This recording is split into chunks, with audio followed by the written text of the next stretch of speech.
아건 시작하겠습니다. 알루미늄도 중국 때문에 문제라고요? 요즘에 알루미늄 가격 올라가고 있습니다. 안 오르는 거 없죠? 20% 정도 올해 들어 올랐고 2년 내 최고치까지 올랐거든요. 근데 그러면 아예 쿠킹 오일 안 쓰고 그냥 랩 쓰지 뭐 이렇게 할 문제는 아닌 것 같아요. 왜냐면 캔맥주 먹지 말고 병맥주 먹지 뭐 이런 거. 그렇게 할 만한 거리가 아닌 게 알루미늄이 사실 알게 모르게 전 산업에서 거의 쓰이고 있기 때문인데요. 예. 자, 그래서 오늘은 그 알루미늄에 어떤 문제가 있는지를 알아볼 건데 일단 그에 앞서서 알루미늄 기초부터 한번 가보도록 하겠습니다. 재밌는 게 참 많아요. 알루미늄은 미국에 가면은 백악관 앞에 워싱턴 기념비 서 있는 거 아시죠? 예. 그 워싱턴 기념비 맨 꼭대기에 보면은 되게 자그마한 피라미드, 그 금속 피라미드가 하나 있어요. 일루미나티가 만든 거 아닙니까? 프리메이슨이나? 그것까진 몰랐는데 저 근데 이 피라미드가 바로 알루미늄으로 만들어졌어요. 근데 왜 이 중요한 기념비 위에 알루미늄 피라미드가 있을까? 사실 이때에는 알루미늄 싸게 만들었네, 싸게. 귀금속이었기 때문에. 귀금속. 네, 그리고 한 가지 사례 더 말씀드릴게요. 혹시 얼마 전에 그 저희 압권 패션 편에서 외제니 황후가 루이비통에게 여행 가방을 만들어 달라고 해서 루이비통이 명품 반열에 올랐다 이 얘기 아시죠? 예. 그 외제니 황후의 남편이 프랑스 초대 대통령 나폴레옹 3세인데 예. 나폴레옹 3세가 그때 신분 높은 손님이 오면 알루미늄 식기로 대접을 하고 신분이 낮은 손님이 오면 금 따위의 식기로 대접을 했다고 합니다. 금따위 시키는 저 신분 낮은 사람, 네. 신분 높은 사람은 알루미늄 식기. 그래서 이게 뭔 일인 거 봤더니 그 당시에는 알루미늄 1g을 만들기 위해서 순금 1kg 정도의 돈이 들어갔대요. 엄청난 귀금속이었던 거죠. 그러니까 그 당시에는 알루미늄은 정말 희귀한 귀금속이었다. 그런데 이게 지금은 우리가 한번 쓰고 버리는 굉장히 저렴한 제품이 된 거죠. 예. 기본적으로 사실 알루미늄이라고 하는 거는 원소 단위에서 봤을 때는 세상에서 가장 흔한 원소 가운데 하나이긴 합니다. 그래서 원소로 봤을 때 산소, 규소 다음으로 세 번째로 풍부한 원소가 알루미늄이기도 하고 금속으로 봤을 때에도 전 지구의 중량 가운데 8%를 알루미늄이 차지하고 있어요. 와, 철보다 더 많네요. 철보다 더 많아요. 근데 우리는 사실 철은 기원전 인류가 많이 사용을 했지만 알루미늄은 사용한 지 얼마 안 됐죠. 그렇죠. 왜 이렇게 희귀했을까? 알루미늄이 이렇게 희귀한 금속이었었던 이유는 알루미늄은 사실 이렇게 풍부함에도 불구하고 알루미늄 스스로 존재하지 못하고 다른 원소들과 붙어서 존재했기 때문이었어요. 예. 그럼 어떤 형태로 존재했는지 이 화면 먼저 보시죠. 혹시 이거 기억나세요? 권 기자님도 아마 어렸을 때 한 번쯤 보셨을 겁니다. 잘 모르겠는데요. 이게 우리나라 말로는 백반이라고 부르는 건데 백반집 할 때 백반? 그거 말고 봉숭아물 드릴 때 하얀 가루 넣었던 거 기억나세요? 모릅니다. 저 어렸을 2010년도에는 저런 거 없었습니다. 어렸을 때 봉숭아물 드릴 때 하얀 그 가루를 섞어 넣었었거든요. 그거 우리나라에서는 백반이라고 불렀는데 이게 영어 명칭으로는 알룸입니다. 알룸. 그래서 알루미늄이라는 데가 여기서 왔다고 해서 알루미늄이라고 하거든요. 이 알루미늄이라는 원소와 다른 것들이 붙어서 만들어져 있는 광물이 바로 백반이었었어요. 예. 그리고 또 다른 형태로 존재하는 게 바로 산화 알루미늄 형태인데 산화 알루미늄을 대거 포함하고 있는 광물이 우리가 보크사이트라고 부르고요. 보크사이트에서 바로 우리는 알루미늄을 추출할 수가 있게 됩니다. 어떻게 추출하는지 보면 보크사이트는 지금 보시면 산화 알루미늄이 있죠. 산화 규소 있죠. 철 들어가 있죠. 다양한 것들이 포함이 되어 있어요. 이거를 베이어 공정이라고 하는 것을 통해서 나누어서 알루미나라고 하는 걸 추출하게 되는데 이 알루미나를 홀에루 공법을 이용해서 알루미늄으로 만드는 게 바로 지금의 재련 방법이기도 합니다. 홀에루 공정은 사실 개발되기 전까지는 알루미늄은 혼자 존재할 수 없기 때문에 굉장히 희귀한 희귀 금속이었다가 홀에루 공정을 통해서 이게 너무나도 쉽게 알루미늄을 추출할 수 있게 된 거예요. 그래서 가격이 급감을 하게 됩니다. 이게 재련을 그전에는 못하다가 재련 기술이 발전하게 되면서 풍부한 물질인 알루미늄을 우리가 인류가 좀 더 저렴하게 사용할 수 있게 된 거네요. 네, 홀에루 공정은 지금도 사용을 하고 있기 때문에 가격이 어느 정도 급감했는지 한번 보여드리면 1900년대 초까지만 하더라도 톤당 거의 뭐 25,000달러를 넘어설 정도로 알루미늄 가격이 높았다면 이게 지금 뭐 한 2,000달러 뭐 2,000달러 안팎 정도가 되니까 100분의 1 정도로 가격이 내려왔습니다. 그리고 제가 극단적으로 한번 비교를 해드릴게요. 지금 금 1온스당 2,346달러 정도 되거든요. 예. 지금 알루미늄 1톤당 2,767달러 정도 되거든요. 대충 비슷하다 치고 금 1온스는 28g. 아, 그렇죠. 알루미늄은 1톤. 얼마나 많이 내려갔습니까? 야, 진짜 싸네. 네, 그러니까요. 그래서 지금은 이 덕분에 알루미늄이 음료 마시고 버리고 뭐 호일로 쓰고 버릴 정도로 매우 저렴해진 거고요. 귀금속이었던 알루미늄을 일회용품으로 이렇게 가격을 떨어뜨린 이 홀 에로 공정이라고 하는 거는 그래서 역사에서 파괴적 혁신 사례로 많이 언급이 되곤 합니다. 그러니까 이 아저씨가 약간 좀 드비어스처럼 네. 딱 독점한 다음에 가격을 막 시가보다 조금만 더 싸게 계속 내놔. 네. 그랬으면 또 알루미늄은 영원합니다. 뭐 이러면서 그러면 지금도 귀금속이었을 수도 있겠죠. 그렇겠네요. 하지만 그렇지는 않습니다. 자, 그러면 이건 그냥 역사. 알루미늄은 이렇게 해서 저렴해졌다라는 역사의 기본인 거고요. 네, 최근에 왜 알루미늄 가격이 많이 오르고 있다면서요? 네, 어느 정도 오르고 있는지 한번 보여드리도록 할게요. 파란색 그래프 보시면 됩니다. 한 2,200달러 초반에 움직였던 가격이 한 3월 들어서 갑자기 급등을 하기 시작합니다. 그래서 2,600달러, 뭐 2,700달러 이 정도까지 올라가게 되는데 거의 20% 올랐고 2년 내 최고치를 기록하고 있어요. 그러면 이제 알루미늄에 어떤 일이 발생했는지를 알기 위해서는 일단은 알루미늄을 누가 제일 많이 생산하는지부터 봐야 됩니다. 설마 또 중국? 또 중국입니다. 근데 이게 압도적이에요. 아, 2등하고 지금 0 하나 차이 나는. 나 똑같은 줄 알았네. 인도하고 똑같은 줄 알았더니 0 하나가 차이 나는 거군요. 네, 중국이 4,100만 톤. 거의 전 세계 물량의 60%를 중국이 차지하고 있고 절반이 넘네요. 네. 인도가 410만 톤. 10분의 1이네. 10분의 1. 그 다음으로 러시아가 있는데 이것도 한 380만 톤. 그러니까 압도적으로 중국에서 알루미늄 생산량이 많기 때문에 중국에서 무슨 일이 터지면 알루미늄 가격은 들쑥날쑥할 수밖에 없습니다. 근데 또 한 가지의 기초 지식 하나만 더 가져갈게요. 알루미늄의 가격은 대부분이 전기 가격이라고 봐야 됩니다. 예. 그래서 알루미늄의 생산 비용 구조를 보면은 알루미늄은 아까 홀 에로 공정이라고 하는 게 전기분해 공정이거든요. 그래서 전기 사용량이 굉장히 많은데 알루미늄 가격의 한 37% 정도는 전기 가격이라고 보셔도 됩니다. 그좀 원자재 가격보다 전기 요금이 더 들어가네요. 그러니까요. 그런데 알루미늄에 무슨 일이 있는지 한번 지금부터 보면 전기 가격이 차지하는 비용이 많기 때문에 전기에 문제가 생기면 알루미늄 가격에 문제가 생기겠죠.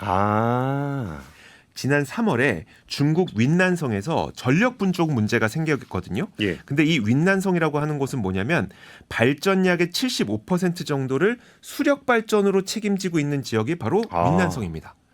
중국 내에서도 대표적인 수력 발전 지역이 윈난성인데 알루미늄 생산 측면에서 윈난성이 최대 생산지는 아니긴 해요. 여기에서 578만 톤을 생산하거든요.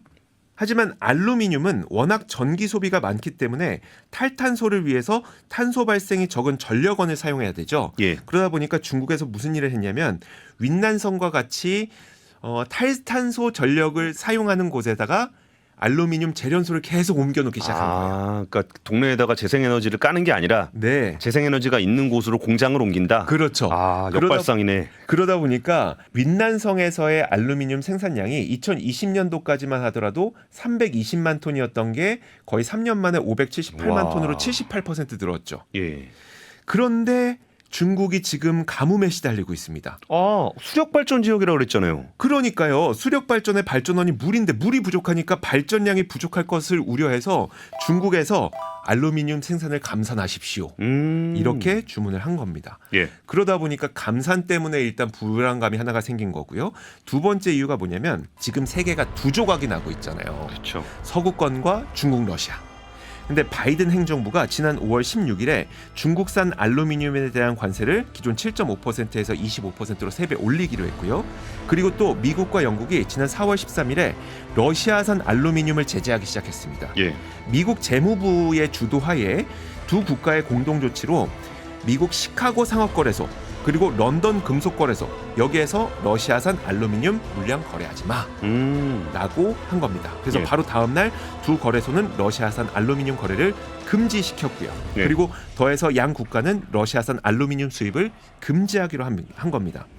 이처럼 전 세계 64% 알루미늄 공급을 담당하고 있는 두 국가가 연달아 제재가 시행이 됐죠. 거기에다가 중국의 감산이 있었죠. 그러다 보니까 알루미늄 가격은 올라가고 있는 겁니다.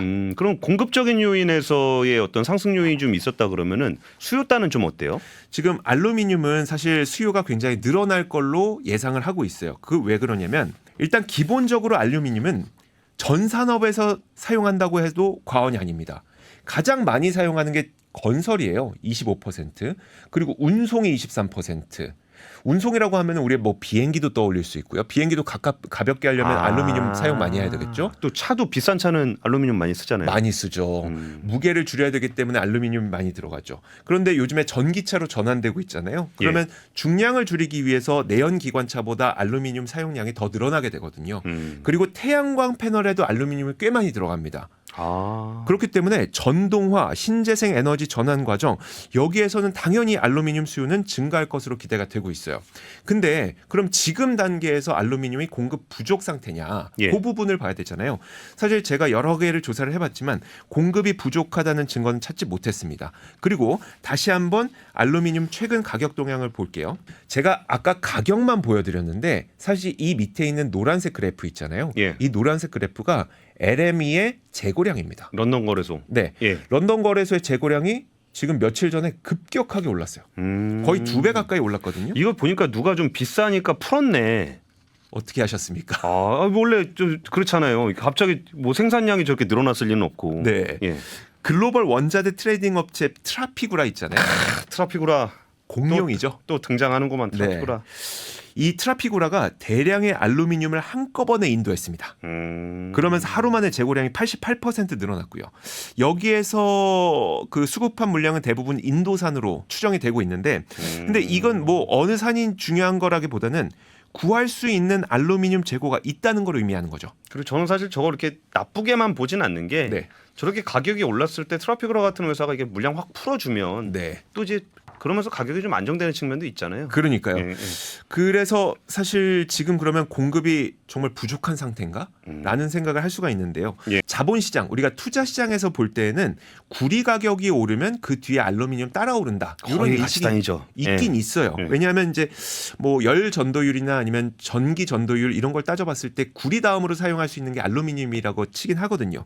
대체제로 인식이 되기 때문인데 사실 근데 제가 보기에는 구리와는 지금 약간 사정은 달라 보입니다. 구리의 경우에는 지금 데이터 센터, 전력기기, 신재생 에너지, 노후 인프라, 교체 이런 것까지 겹쳐서 공급이 턱없이 부족할 걸로 우려가 되잖아요. 근데 알루미늄의 경우에는 방금 보셨던 것처럼 재고도 누군가 풀면 풀 수 있을 정도의 양일 뿐만 아니라 재활용 측면에서 봤을 때에도 알루미늄은 이론적으로는 100% 재활용이 가능한데 그 정도까지는 아니고 국제 알루미늄 협회에 따르면 전 세계적으로 생산된 알루미늄 가운데 무려 지금 75%가 재활용이 됐습니다. 구리도 사실 재활용이 되긴 하는데 국제 구리 협회에 따르면 2009년부터 2019년까지 사용된 모든 구리 가운데 30% 이상이 재활용이 됐거든요. 재활용 측면에서 보면은 알루미늄은 재활용이 꽤 많이 될 수 있는 제품이다. 되게 좋네요. 재활용도 잘 되고 가볍고 생산 단가도 생각보다 낮고. 그렇죠.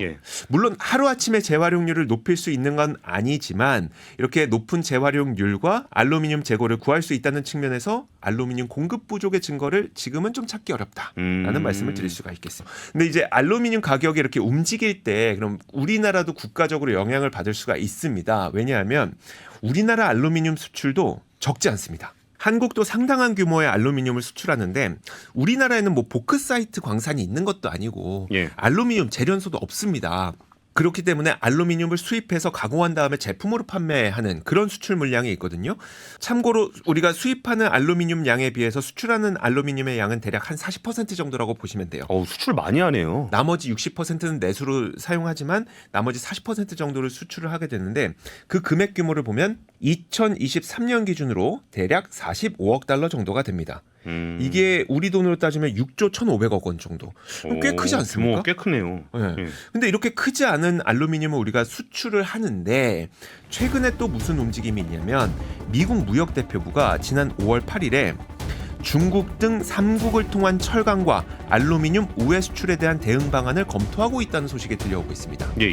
이거는 한 달 전인 4월 17일에 미국이 중국산 철강과 알루미늄에 대해서 관세를 3배 올리라고 주문한 데 따른 후속 조치인데 일단 관세는 올리기로 했어요. 근데 이걸 관세를 올렸더니 멕시코를 통해서 우회 수출을 해? 예. 라는 의심이 있는 거죠. 그러다 보니까 그것까지 막아야 되지 않겠느냐는 대응 정책들이 지금 논의가 되고 있다는 거고요. 그 중국을 규제하겠다는 거잖아요. 근데 왜 우리랑 관련이 있어요?